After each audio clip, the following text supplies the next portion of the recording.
Good evening. Thank you all for coming tonight. I'm James Pollard. I'm a behavioural scientist and I work for the Department for Transport. And I'm joined by my colleague Diana Hogben-Mills, who in her day job is a cultural and behavioural change consultant. And the two of us have been working for the last 9-10 months to make sure these awards go ahead and that we've got a fantastic group of entrants. So why are we all here? Well, you want to be this guy.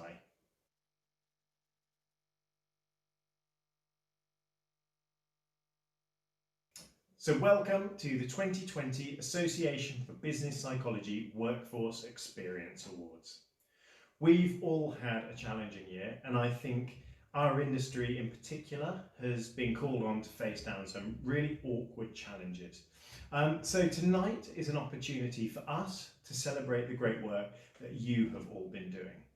Now, obviously, I'd rather be with you all having a good old knees up, but, well, here we are.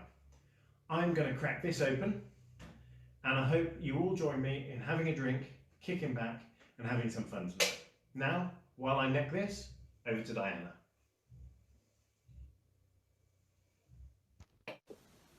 Thank you, James.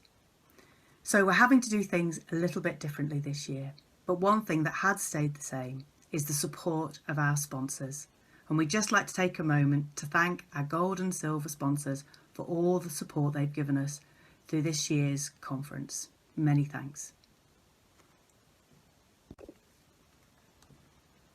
We'd also like to give a great shout out to sometimes the unsung heroes of the awards process, our assessors, who did the initial trawl through the submissions to produce the shortlists for the judges.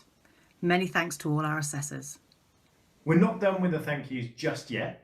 From the organising team, I'd like to say a big thank you to all of the attendees of the conference who are making it so great. The feedback from speakers about the insightful questions and thoughtful debates following the talks has been overwhelmingly positive. Now, over to Anton Fishman, our convening judge, for a few words. Thank you. Gives me a great privilege and honour to be the convening judge for the Workforce Experience Awards 2020, having taken on that not quite as onerous a role as it sounds last year as well. But it is really an opportunity for me to thank those who have put in serious work in order to make the Experience Awards work well. First of all, and without doubt, we have to thank and appreciate all of those, the many firms, individuals and organisations who submitted really quite impressive and remarkable submissions. Proof indeed that the application of psychology in the world of work is alive and making a difference. Appreciating also the rigour with which they approach the submissions, the way in which they're able to position the work that they did in a business context, to anchor it in psychological theory and research, to describe in detail the way in which they engaged and delivered the project, and critically, and in every case, being able to demonstrate their commitment to generate evidence and data to demonstrate the impact of the work that they had done. The discipline that they had described is something we hope will be replicated many times over across the world of work. So first of all, thanks to all of those who submitted these projects. Thanks indeed to the 20 or so judges that we've had who have, with great care and with discipline, gone through each of these submissions in their various categories, coding, analysing them and making recommendations for the winners in each of the categories. And not last but not least, I know how difficult it can be to just make these things work seamlessly. And I would like to thank both James Pollard and Diana Mills for their superb work behind the scenes. I know how hard they work, probably the rest of you don't, in order to make sure that in these quite difficult and virtual times, the whole process has worked and taken us to this point in time. So thank you, guys.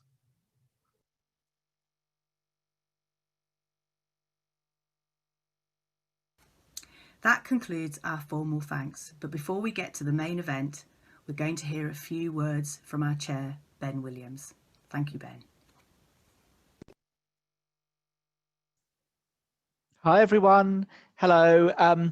So I thought I'd try to give us a sense of the style in which we're usually accustomed and get a bit of a ballroom in the background there. I think this is in Beverly Hills, so I don't know if we'd ever aspire to that height. But so tonight we're a mixture of pre-recorded and live. So my bit's live, so I thought I would toast you all. Unlike James, I mean, James got his sneaky beer. I've got a Corona here. Actually, unfortunately titled. That wasn't planned in advance, but I thought I would crack one open live, and here's to you. I've also got a crunchy bar as well, so it's not quite as, actually the green screens, there it is, there's my crunchy bar, not quite as the 3-course meal we'll come to expect, but welcome to the conference. What I wanted to do is just take a few moments to reflect upon my time as chair and give out a few thanks of my own. So I've been chair of the ABP now for about 2.5 years.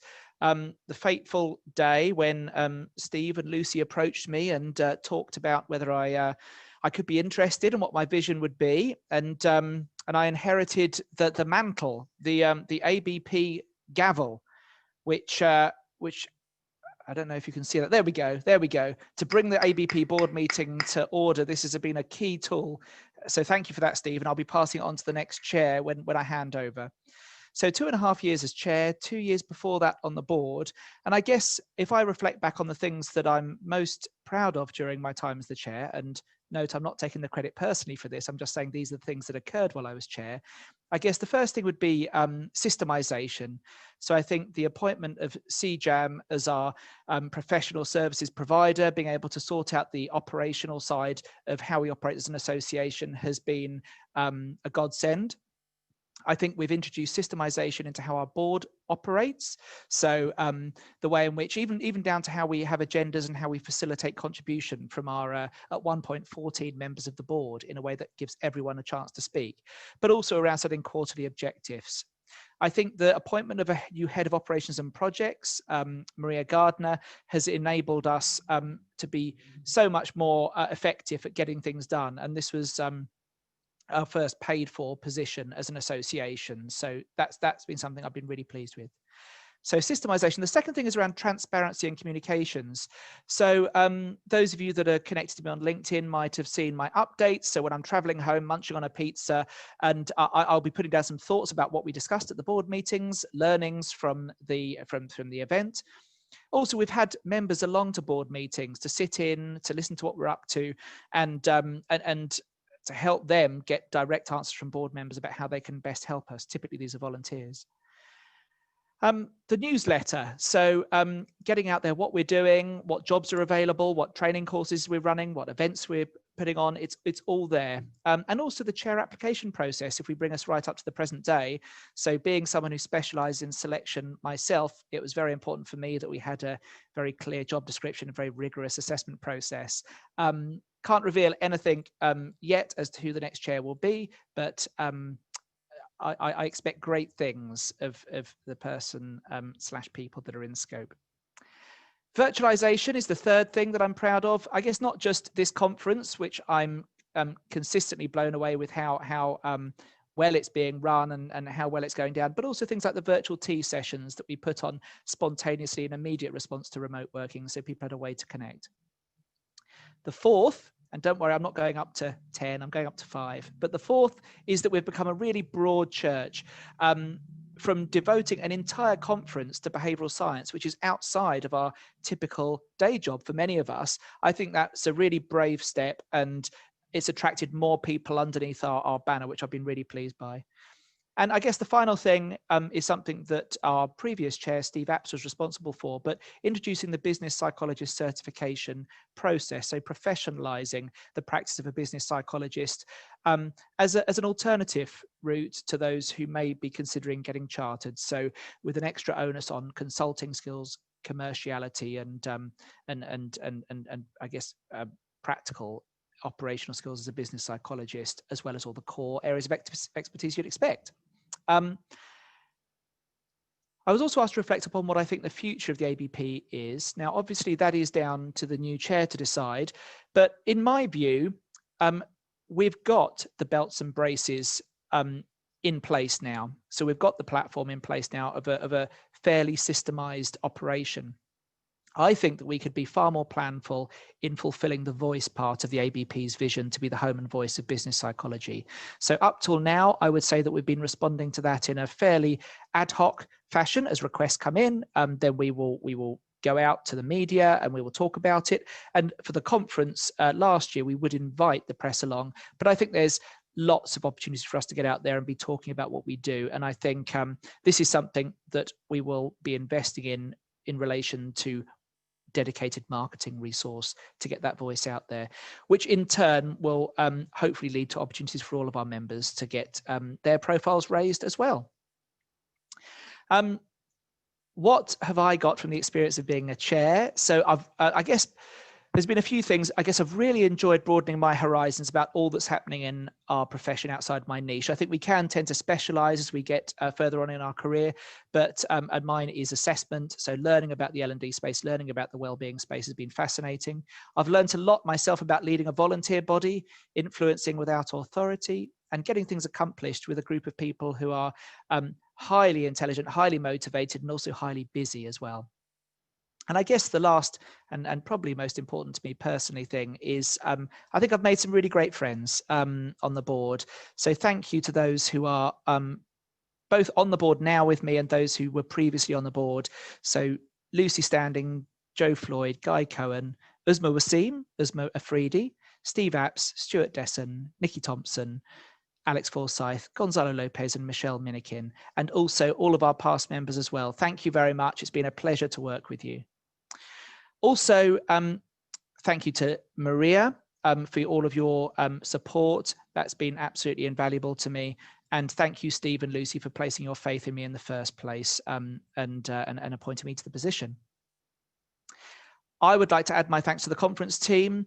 I know that there's a special dedicated page for it on the website, but again, just to thank them personally by name. So thank you, Gonzalo Lopez. Thank you, Lucy Standing. Thank you, Roxana Cardos. Thank you, Hardeep Verdi, James Pollard, Diana Hogbin-Mills, Sammy Rahman, Nelson Furtado, Emma Jennings, and Flandra Abdullahu.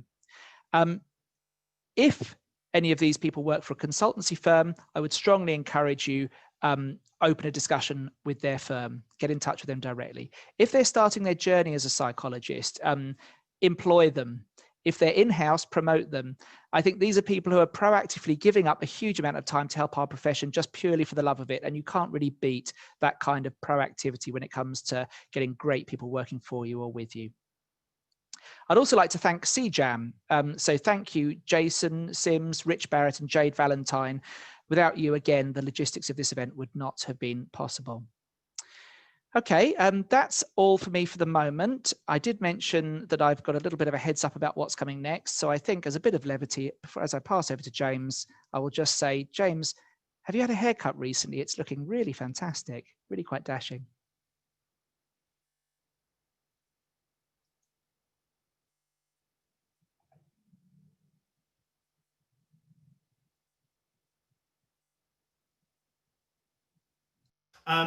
We've now got to the moment you've all been waiting for, to the winners, the spoils. As we aren't able to have you come on stage with me tonight, we're going to be doing things a little bit differently.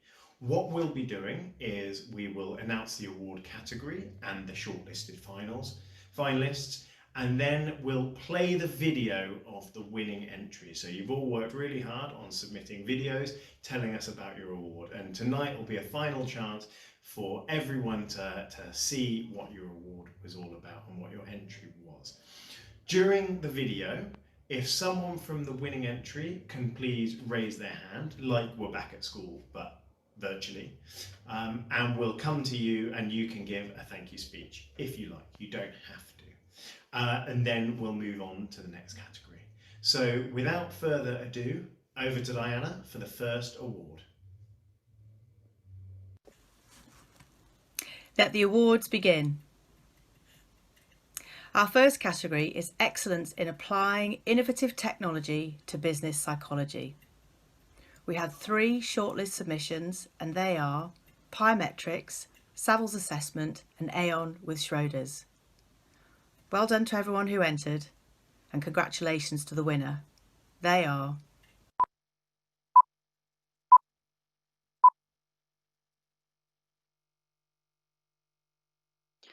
Schroders and Aon have been working together to redesign Schroders' assessment process for early careers and experienced hire roles. This new process would make use of innovations in technology and would support in facilitating Schroders' diversity and inclusion goals. The assessment process consists of 2 stages. In the first stage, candidates complete a situational assessment delivered through a messenger-style platform. Virtual colleagues send candidate messages that pose a dilemma to the candidate. The candidate must then select the response that they think is the most effective in dealing with that particular situation. Within this assessment, the virtual colleagues ask candidates to complete a personality questionnaire and gamified logical reasoning assessment, so the whole assessment experience feels seamless and engaging for the candidate. The second stage of the process is a video interview that has the ability to make use of AI scoring through analysing only the verbal content of the candidates' responses and determining their alignment to the competency in question. The first cohort of candidates was scored by Schroders hiring managers. Before using AI for any decision making, a validation study was conducted that compared hiring manager video interview ratings with the AI video interview ratings. Evidence was found to suggest that the AI scoring would assess similar constructs to the hiring manager's ratings, that it would eliminate adverse impact found in video interview pre-screening process and would enable time and cost efficiencies. Overall, the assessment process has received excellent feedback from candidates with an average rating of 8.2 out of 10 and a 97% completion rate, as well as increasing the psychometric rigor of the assessment process and supporting Schroders' diversity agenda.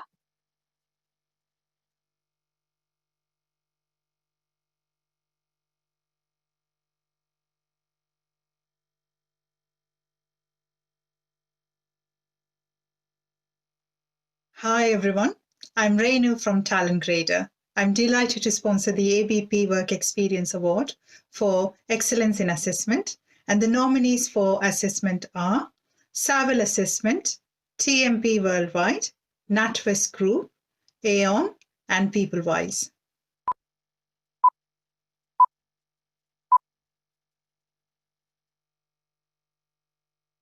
Hi, my name is Mai Mystery and I'm one of the business psychologists at Saville Assessment, and I'm very pleased to share with you our submission for excellence in assessment.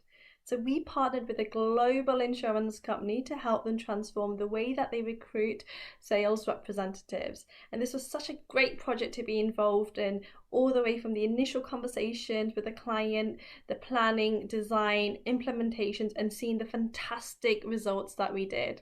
So here is our submission.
So we have our winner here. Do we want to share some words with the rest of the conference? Hi, it's Oh. sorry, go.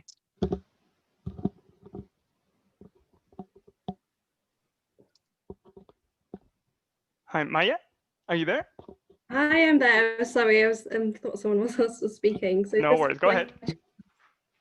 So I just screamed out loud, so it feels a bit odd doing that on my own, and I actually don't have some Prosecco or wine, so I do have my cold tea from today, but I just want to say thank you to the ABP, thank you to the judges and the panel, and big shout out to the Savile team. This was a team effort, not just me, so thank you to my team, so Tiffany, Jake, Gemma, the whole of Savile Assessment, and our wonderful client as well, for being such a great partner. And this project really highlighted how you can achieve excellence by really thinking about rigor, validity, all the important bits, and while also thinking about the candidate experience and just making something look super cool. So thank you everyone, and I'm shocked. Thanks. We'll continue now.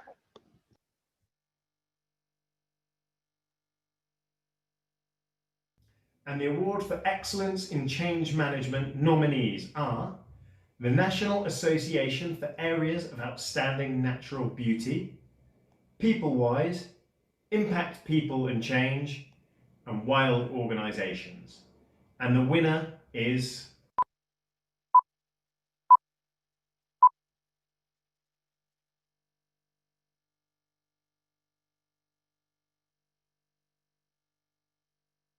We'd outsourced an entire FM business in what was the largest ever private sector outsourcing contract in the UK. Around about 2,000 people 2P transferred into a partner organisation that had been selected based as much on cultural fit and alignment as on the usual criteria of commercials or service excellence.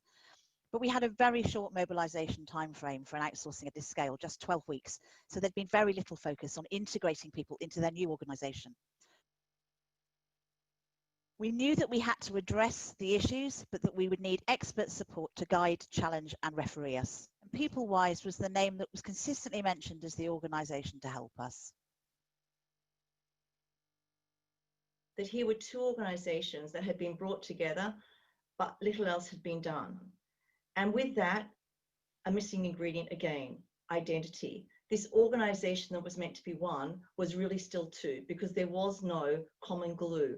There was no differentiation. There was no sense of purpose.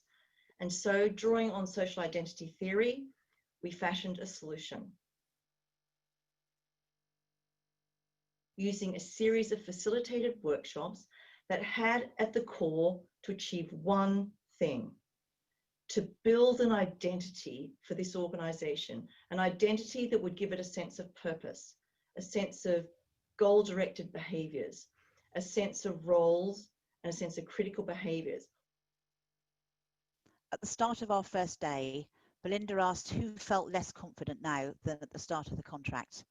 Everyone, me included, who had transferred in, put their hand up. And then throughout the day, we saw every single person move in terms of their sense of place and purpose. We worked together on identifying the biggest challenges that we had to resolve so that we weren't paralysed by the scale of the task. And a key output was the creation of a shared leadership charter, setting out what we stand for as a joint team.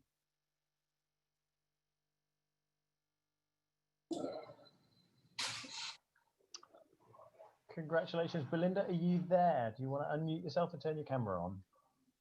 I am. Can you hear me? Yep. I'm not sure if you can hear that noise in the background, but that's some of our amazing team. It is genuinely with enormous pride and humility that I do accept the award on behalf of the entire team at PeopleWise and our clients. You know, as our profession continues to shape itself and evolve, I'm increasingly proud of the value that we bring to organisations across the globe. You know, Ben, you really nailed it in the chair that you've been carrying for the last few years. I think business psychology enables businesses to leverage their people like no other. And the ABP is helping us drive that agenda. It's with enormous pride that I thank everybody at PeopleWise. This has been such a collaboration, and I thank all of our amazing clients and look forward to continuing our association with a great professional body. Thank you to everyone.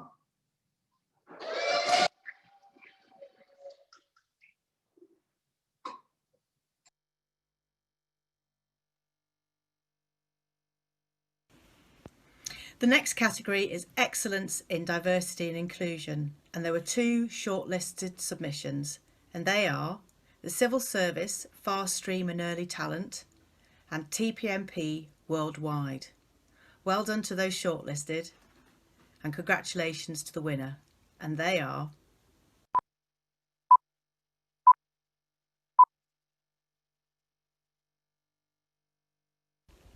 Hi, I'm Phil Wilson and I'm Head of Assessment and Diversity at the Civil Service Fast Stream and Early Talent team, and we're delighted to have been shortlisted for the Excellence in Diversity and Inclusion Award.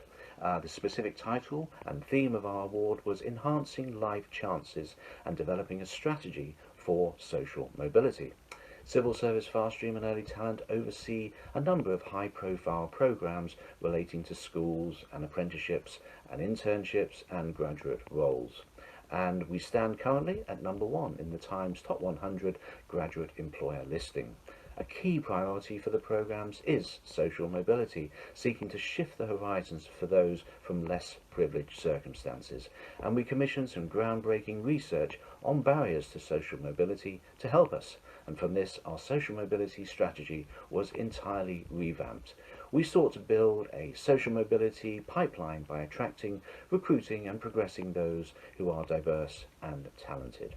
In terms of key highlights of the impact of the work, the success rate for Fast Stream graduate programme for lower socioeconomic candidates has increased year by year between 2017 and 2020, as has the application rate and indeed for our diversity internships as well.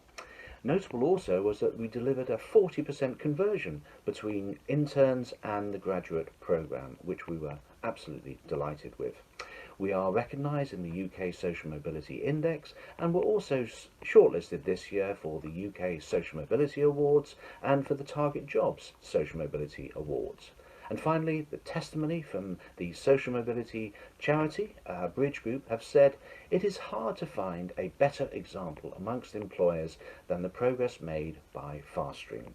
So we were delighted with that and we're delighted to be shortlisted. Thank you so much. Hi, Phil, you're in the room. If you want to give a speech, feel free. There you go. A full speech. I'm not ready for that, but thank you so much. This is delightful. I'm trying to turn my video on, but it's not happening. Oh, there it is. Sorry. There's on.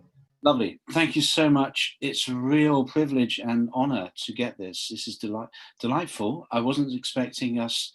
I've been so busy over the last few months, like everybody else, I suppose. It's difficult to really focus on what's happening in terms of these sorts of activities, but was so pleased.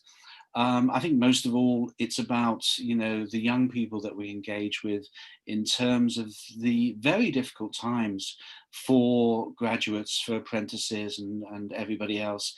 It's so difficult for them in terms of opportunities. We know that vacancies are becoming more and more limited. We try and do as much as we can in the civil service. I've been speaking to lots of different young people over the course of today. I've done 3 back-to-back sessions with potential applicants for the Fast Stream programme and for internships and so forth. And you just want to try and reach out to them and do as much as you can. Things are so difficult for students and young people generally, and I'm privileged to be able to support those individuals, and thank you so much to the ABP. It's a delight to pick up this award. Thank you very, very much indeed. Thank you.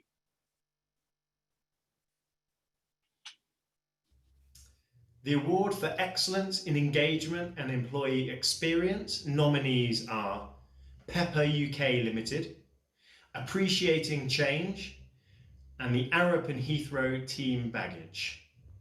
The winner is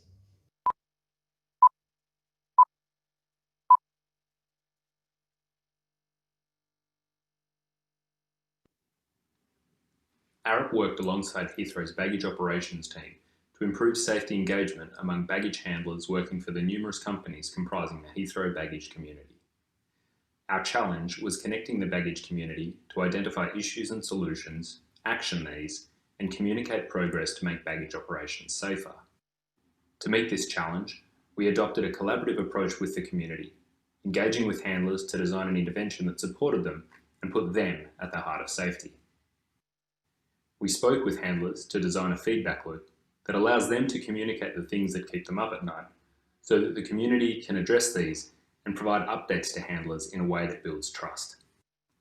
From this, the community initiated multiple work streams to address issues ranging from the supply of drinking cups to explaining the fault review process and investigating responsibilities among different cleaning contractors.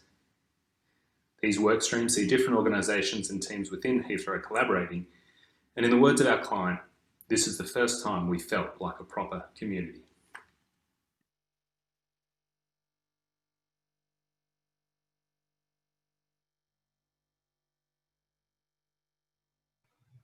Right, Chris, Penny, I see you've got your hand up. You're in the attendees list, so I don't know. Apologies, we're learning here. I don't know if we can get to you. Or is there someone from Arup who would like to do the speech? Emma Smith or Nicole Rossiter?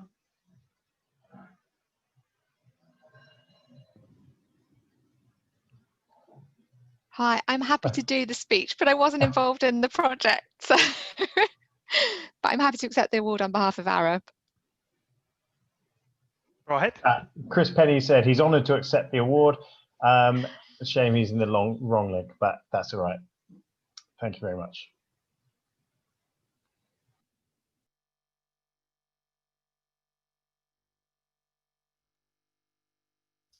And next, my favourite award, the one I won last year, is Excellence in Health and Wellbeing. And the nominees are the Arup Transformation Team, NatWest Group, Health Education England Thames Valley, and Affinity Health at Work. The winner is...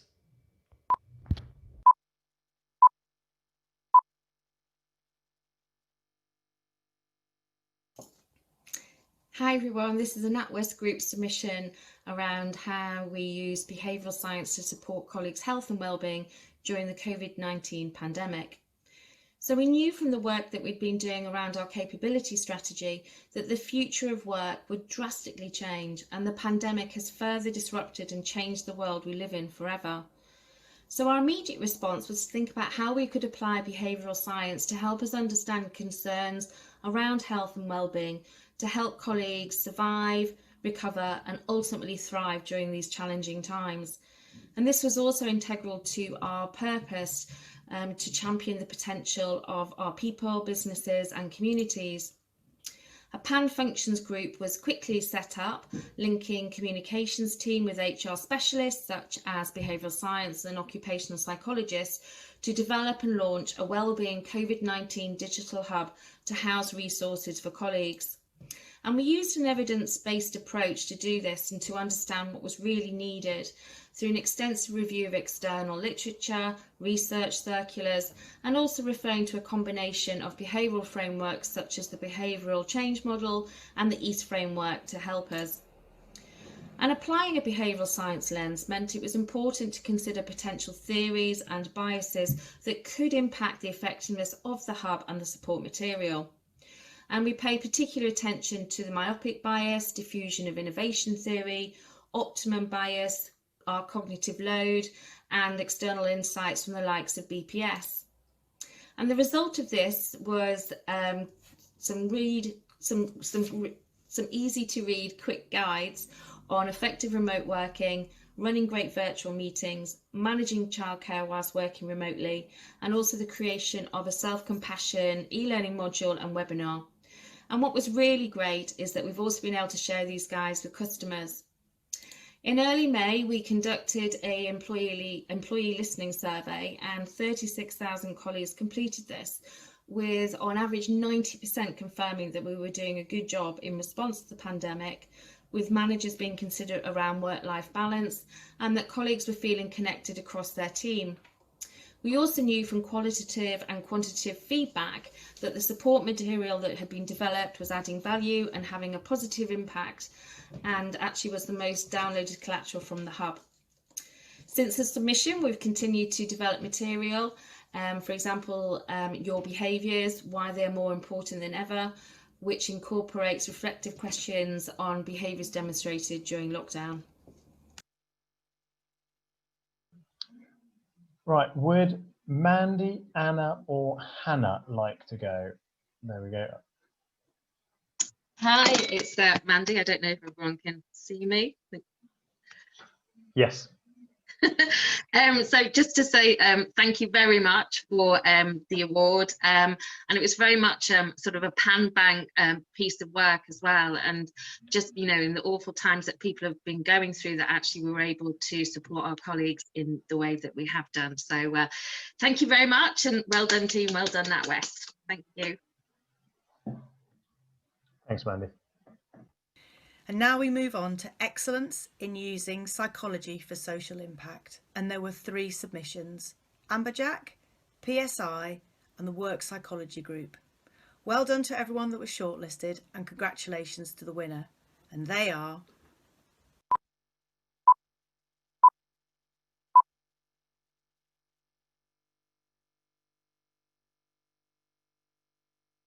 Work Psychology Group are very pleased that our project has been shortlisted for the Social Impact category at the ABP Awards 2020. Our client, the General Medical Council, has a mission to protect patient safety and improve medical practice. This includes making sure that medical training is fair for all doctors. We worked with them to explore the phenomenon called differential attainment. This is the name for the gap between attainment levels when different groups of doctors are compared. This has been an area of focus for the GMC for over 7 years now. Differential attainment occurs across many professions. Psychologists and HR professionals may be more familiar with terms like adverse impact or group differences, representing the same phenomenon in recruitment, assessment or selection. While some differentials due to ability are expected, others due solely to ethnicity, age, gender or any other protected characteristic are unfair. Our work with the GMC focused on understanding the experiences of Black, Asian or minority ethnic doctors who had successfully completed their medical training in programmes where differential attainment was not observed. We wanted to learn what had made the difference for those doctors and share this information in a practically focused way for other stakeholders. Our conversations with doctors and stakeholders gave us a wealth of examples. We distilled this down to 10 success factors that were present at the organisational, team or individual level. The presence or absence of these factors in learning environments or different levels of access to these factors can help explain differential attainment. The success factors, supplemented with psychological theory and real-world examples, show that all doctors across all programmes can succeed given the right support and access to similar opportunities.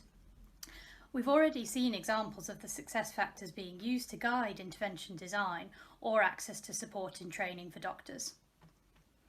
We believe work like this is more important than ever within the context that we are currently working and living within. If you want to hear more about what we do, please contact Work Psychology Group using this email address. Thanks for watching. Congratulations, Vicky. You are in the room, so if you want to turn your mic on and turn your camera on and give us a speech. Yep, so thank you everyone. Just want to say a few thank yous. Firstly, big congratulations to everyone nominated for all the awards, but in this category it was some fantastic examples of really diverse and inspiring work, so it was an honour to be nominated across with such good entries. Big thank you to everyone at WPG and our team who worked together to create this work, and also to our partners at the GMC.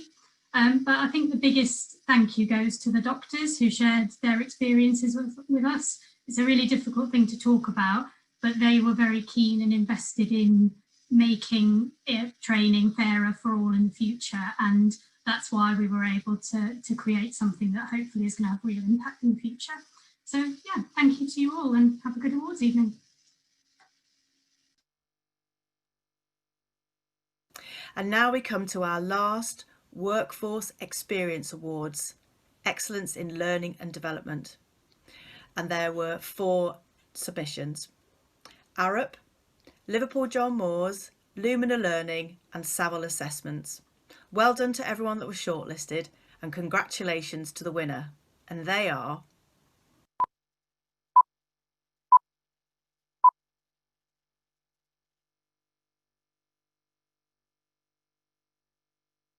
ARUP partnered with London Underground to improve customer experience through better leadership and more engaged staff. Our programme, titled Leading Customer Service, was designed to respond to two needs: a need to move away from a traditional and typically reactive culture to meet rapidly changing societal needs, and a need to enhance the experience of London's travelling public when using the Underground. The aim was to unite leaders and embed positive, consistent and lasting change in the way that customer service is delivered across the entire network. We planned to achieve this by making leadership matter, building capability and scaling up successfully. We adopted a robust and collaborative approach to address the business challenges, engage a diverse group of stakeholders and deliver a series of interactive sessions to build team trust. The topics we covered included providing visionary leadership, effective collaboration, giving authentic recognition and playing to strengths, which were tailored to respond to changing business contexts. We designed and delivered sessions to equip leaders with confidence, capability, and a set of practical tools to bring back to their day-to-day role. From the outset, we wanted to measure our work to determine its impact and value, identifying a number of individual and collective benefits. These benefits included feedback that the managers really accepted and trusted us, the majority of managers feeling immediately able to apply the learnings, managers being able to describe how their habits have shifted, with many now adopting practical tools to establish supportive teams and solve challenges as they arise, and a statistically significant increase in team engagement as measured through TfL's annual survey.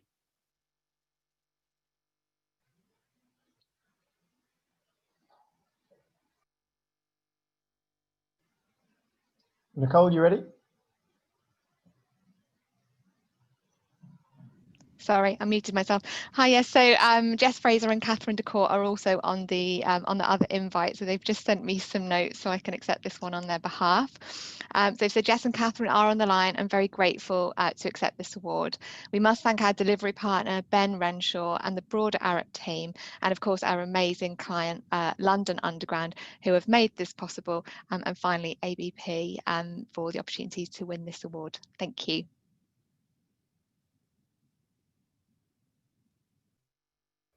Congratulations to all of our winners. Please stay on the line, as up next we've got the Community Awards, and there are two more gongs up for grabs with the awards for innovation and the chair selection. First up, over to Stuart Desson with the first of our honorary memberships. So I'm delighted to be offering honorary lifetime membership to the one and only Stephen Benton, who served the ABP for a number of decades. So Stephen, he graduated in psychology from Brunel University back in '79.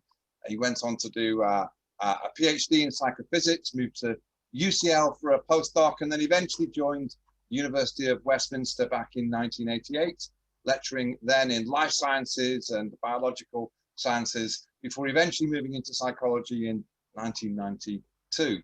He looked after the human factors area. He was the director of that unit and looked at the performance of train drivers and even university lecturers and the psychological aspects before eventually moving directly into psychology and looking at cognitive psychology, psychophysiology and psychophysics. And then eventually creating the first concept of a business psychology course at the University of Westminster. He then went and became a professor at the University of Jakarta for a while, working with business psychology, setting up programs there, where he encountered lots of consulting and saw some of the pitfalls of a more traditional occupational psychology approach, and came back to Westminster and set up what was the first Masters in Business Psychology in the UK, actually, I think even in the world, which was fully anointed in 1998. And shortly after that, met the founding members of the ABP, including Francis Butler, Mark Sullivan, Timothy St. Arthur and others. And it was the first course that was accredited by the ABP. And he went on to work with Barry Cripps, Scott Lichtenstein and others to get other universities accredited. So his role on the board was all around accreditation and membership through that formative period. So I want to say a huge thank you to Stephen for setting up business psychology academically to flourish, as well as the support of the ABP over the years. And I want to wish you good luck in your current work, which I know is taking business psychology to other countries such as Indonesia, Malaysia, Russia, and others, spreading the good work of your master's program. Thank you, Stephen. Well, thank you, Stuart, and thank you, the ABP, for this award, which I greatly value.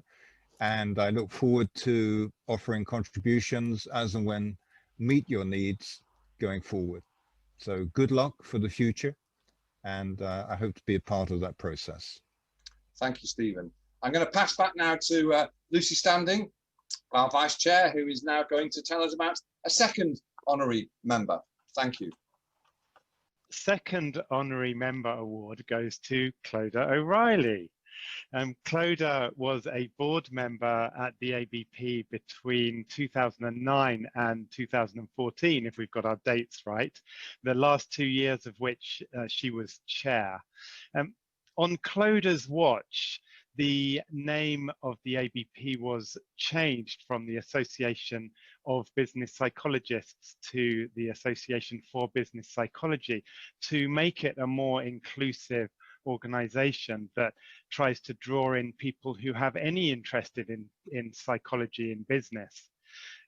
And the biggest thing Clodagh has delivered for the ABP is the awards. She was the mastermind for the awards ceremony, and for the last 6 years since she put that in place, which was completely driven by her, we have seen many tens of people have submitted their awards and shown what quality things they're doing in the world of business psychology. Hundreds even. Exactly. I think Clodagh has fiercely believed in making the submissions for the awards free, further eradicating financial barriers from the process, further supporting the inclusivity of gender of the ABP. And in the past year alone, she has written not just one, but 3 books summarising the achievements of all the wonderful members within this association. Clodagh, you are a workhorse like no other. What you have done directly and indirectly for the association thoroughly deserves the reward and the recognition that a gift for life and honorary membership can bestow. We thank you very warmly for all you've done for the ABP and the psychology profession in general. Yay! Yay! Honorary member for life! Honorary member for life. You can say a couple of things if you want. If I had known what was coming, I may have had a hope.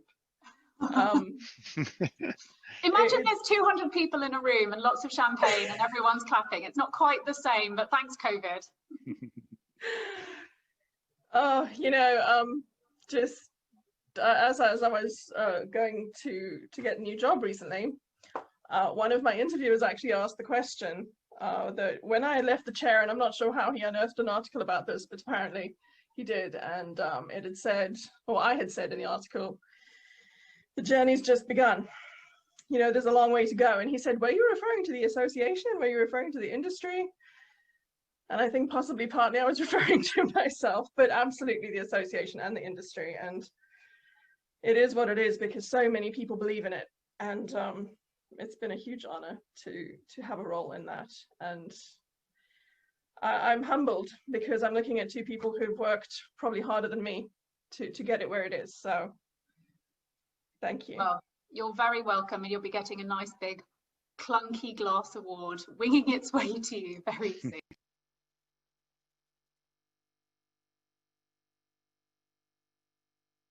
Our Volunteer of the Year award goes to one of our rising stars at the ABP.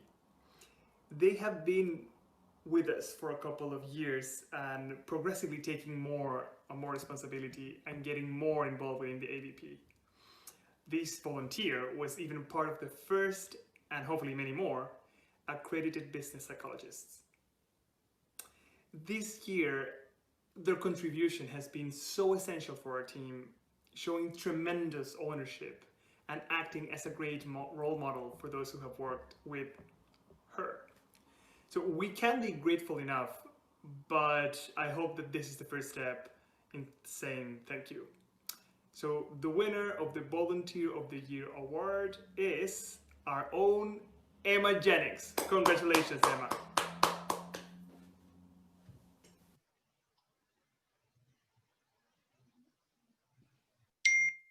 2 years ago, we decided to initiate a couple of additional categories to the established Workforce Experience Awards categories. One of which, and the one that I have the pleasure to announce very shortly, was the category for innovation in the application of psychology in the world of work. And I get very few benefits being the convening judge, but one of them is being given the opportunity to choose who the winner of that innovation award is. And having reviewed many of the submissions that came my way, there was one in particular that stood out for a whole host of reasons as far as I was concerned. Firstly, it was a project that was delivered from inception, an identification of need, to embedding in the organization in the space of 3 weeks, which is quite remarkable. Secondly, it was done with no internal budget at all. Thirdly, it was something that addressed in quite imaginative and innovative ways a very fundamental need that was identified and actually lived by the whole organization, as we all have, which is the sudden transfer of work from home and call centers, from work and call centers into the home. This particular project covered 5 different countries, very, very different cultures involved in this. It brought together very rapidly teams of people, both inside the organization, across functions, and indeed with some technical suppliers outside, to ideate, to build on what had been a very sound foundation already of nudge theory being applied in the place of work, and to rapidly address the issue of engagement and connection to people whose working lives have been disrupted radically by the working at home, but whose need to continue to serve their customers remained undiminished. And it is with great pleasure that I can announce that the winner of the Innovation Award are People Matter at Pepper, whose impressive piece of work there, I think, deserves fully the Innovation Award.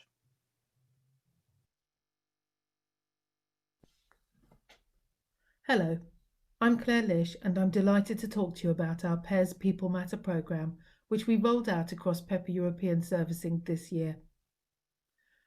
Inspired by last year's ABP conference, The Big Nudge, I rewrote the UK's employee plan for 2020 to focus on ways we could use nudge theory to enhance employee well-being and strategic alignment and implement more agile working patterns. But as 2020 has unfolded, we've had to embrace new and uncharted ways of working. My original plan, which focused on the UK team only, was rapidly enhanced and extended to the whole of Pepper European Servicing. We asked ourselves 3 critical questions. How do we remain connected in the new socially distant world of work? How do we equip managers to lead in that new world? And how do we ensure our people have full access to wellbeing tools and signposting during this time? The result was our PES People Matter programme, comprising 3 elements. A one-stop shop for news and information to inform and equip employees and to support their wellbeing. A weekly pulse survey giving employees a voice and providing instant insights to help make improvements. And a weekly online check-in to ensure mental well-being and provide the right level of support to the right people at the right time. Acting fast was critical, and by living up to one of Pepper's core values, can do, we accelerated the rollout in ways we'd never considered possible. For example, our Wellbeing Hub was conceived, designed, tested and launched PES-wide in just 3 weeks. We've seen real success with our people showing unprecedented levels of engagement. Their feedback means everything to the Pepper executive team and is a powerful endorsement that we've made the right investment of time, money and resources to ensure that at Pepper, people matter. Congratulations, Claire. I know you're there. If you've got tissues to wipe up, you're going on camera. Hello. I'm just blown away. Thank you so much. I think this is a powerful endorsement, really, of the work that all of the people at Pepper did. They all stepped up to the plate. A lot of people worked very hard and very fast in difficult circumstances, as did everyone in this country. And I think that we're just one organisation that did a lot, along with others. But I'm really proud of the people that I work with and the efforts that they put in. And thank you so much to the ABP for recognising our efforts. It means everything to us. It really does. So thank you. I love that entry. It makes such a great story, directly influenced by last year's conference. Who's going to enter next year based on what they've learned from this year? Maybe John Amici's lessons in Lightsabers in Business. Anyway, just the final 2 awards now, so I'll pass you back to Chairman Ben. Chairman Ben, I quite like that. So just to explain that earlier intensely awkward joke, never do a joke that involves technology and Zoom. Essentially, I knew that James was going to start out by saying, "Thank you very much, Ben." So I was going to compliment him on his hair and it was going to be hilarious and we're all going to laugh. Instead, I just stared awkwardly at my webcam for 30 seconds and we moved on. Never It was mind. me, sorry. No, that's fine, Gonzalo, don't worry. So just before we go on to the last 2 announcements of the evening, which is going to be Board Member of the Year and my choice on the awards, I noticed that when we were talking about Volunteer of the Year, Emma didn't actually get a chance to say anything and do a little acceptance speech. And I know that in the chat, people were saying, "Come on, Emma, we want to hear from you." So I'm just going to hand over for a moment to Emma to see if she would like to say anything as a result of receiving our Volunteer of the Award. Unfortunately, she still won't because she had to dial off for another call. Oh no. Okay. Well, well done, Emma. Congratulations again. And when you're watching the recording of this, you can revel in my second awkward moment of the evening. So, but congratulations. Okay. So 2 more announcements. One, we wanted to have a special category this year where I recognise the Board Member of the Year. Now, this is obviously incredibly difficult to choose between because everyone of the board give a massive amount of time in work hours and outside of it to the ABP. This year, I would like to announce that the winner of the award is, we don't have a little countdown, 5, 4, 3, 2, 1, Gonzalo Lopez. So the reason why I wanted to award this to Gonzalo this year is pretty self-evident. So from what looked like a potential cancelling of our entire conference has actually resulted in a really innovative presentation method that actually I think is pretty much here to stay in some form or other. I know that Gonzalo is always on hand. Whenever I message him, day or night, evenings and weekends, he always is responding in 5 minutes time. I don't know if he's cloned himself or something, but he is so passionate about this and so committed. And I can't say thank you enough to him for dedicating that time. I think that it's not just the fact that he's conference dean, and any of the past conference deans will tell you that that is a tough job. But he's doing it virtually, and he's also integrating really intelligent behavioral insights into the marketing of the conference, the sign-up process, and getting people to participate and engage. So that was fantastic too. On top of all that, I kind of think, well, that should be enough. But then he's still contributing to the board meeting as a general contributor. And he's even doing a bit of graphic design in the background around some logo choices that we were considering as well. So thank you very much, Gonzalo. That is, it's fantastic, the amount of work you're putting in. I can see the appreciation coming through in the comments, and something will be on its way to you shortly. I don't know if you would like to say anything by way of an acceptance. Well, I think, of course, thank you so much. But I think, as I told Stuart the other day, I really need to stress that this exists because there's 11 plus people behind it working so hard, and honestly, like it wouldn't have happened if it wasn't for all of us, all of them, and so I think, like, as an award, I think it's kind of like a team award, because really, like, this is a team effort, and I cannot acknowledge and stress that enough. So yeah, thank you, everyone. Thanks. Thank you, Gonzalo. And Yeah, I've always thought actually, since you joined the board, that you bear a striking resemblance to Tony Stark from Iron Man, especially when you had the facial hair, but you truly are the ABP's superhero. Okay. In terms of the chair's choice on the awards, so I had the pleasure of reading all of the finalist entries. I did so anonymously in best practice cases.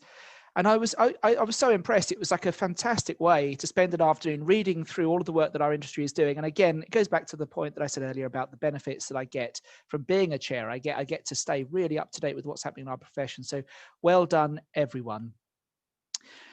My choice, it comes from the Excellence in Health and Wellbeing section. And the winner is...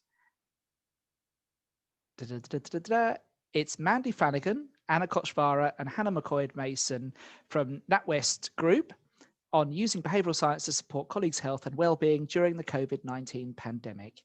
And the reason for this, if it wasn't evident enough from the presentation earlier, is that I was just so impressed to see how business psychologists can react so quickly to tackle contemporary issues. I think it showed a real agility, but whilst not neglecting the importance to base any intervention upon evidence and research, which was really clear in their submission. I also was really impressed by how it was a perfect fusion of behavioural science and occupational psychology. So again, with this whole theme of trying to become a broader church, I thought it was a really nice matching of the two professions. And the impact was broad. It impacted a huge number of people, and a huge number of people in a positive way. I think it was great to see such innovative thinking being applied to the biggest challenge of this year, if a number of years. It would be great to hear the impact of your interventions after a year or so, and to see how your interventions change over that time. But thank you so much. Well done, Mandy, Anna, and Hannah. I don't know if you would, again, I don't know if you would like a second speech or if one speech is enough for the evening, but up to you if you would like to.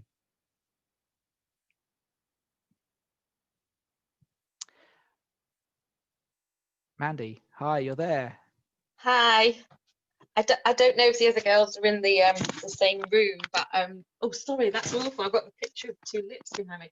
But, no, thank you very, very much. And as I said before, you know, this was very much a joint effort. And whether I should say this or not, I actually don't have a psychology background, so actually it's been great to actually learn and sort of find out, you know, more about how people behave, certainly in situations, and how we can support people. So I feel like I've been one of those people that the team has supported as well. So it's been great. Thank you very much. Brilliant. Well done, Mandy, and welcome to the business psychology family. Anna, I don't know if you want to add anything. I'm not sure I'm in the right room to speak. Yeah, you are. You're I here. am. Oh, amazing. Yeah. Well, I am just so pleased and delighted. We also took a lot of inspiration from the conference last year, and we started off as an assessment team responsible for assessment, and we broadened our remits responsible for capability and future of work, and now have gone the full hog, really fully embracing behavioural science. And it's great to be able to make an impact across whatever are the most important areas for the bank at the moment. So really pleased and great that got a fantastic team behind us, and we can work with all those people to impact and make a difference to our colleagues and customers' lives. So thank you very much. We're delighted. Well done, Anna. Have a nice little celebratory party afterwards. Yay. Okay, thank you very much. Yeah, well done. Okay, so that's the end of my announcements. I will hand back to someone and in intrigue as to what will happen next, because I'm not 100% sure. Picture of me. That just leaves me to say a final massive congratulations to all our winners, but also to the shortlisted entrants. I know from doing it last year how difficult the process can be, so it was fantastic getting this far, and we really hope to see you next year. The winners will be getting their trophies in the post shortly, so look out for that, and make sure you post all about it on social media using the hashtag ABPConf. I am going to kick back, enjoy a glass of scotch, Have a great evening, everyone, and we'll see you in person next year. Good night.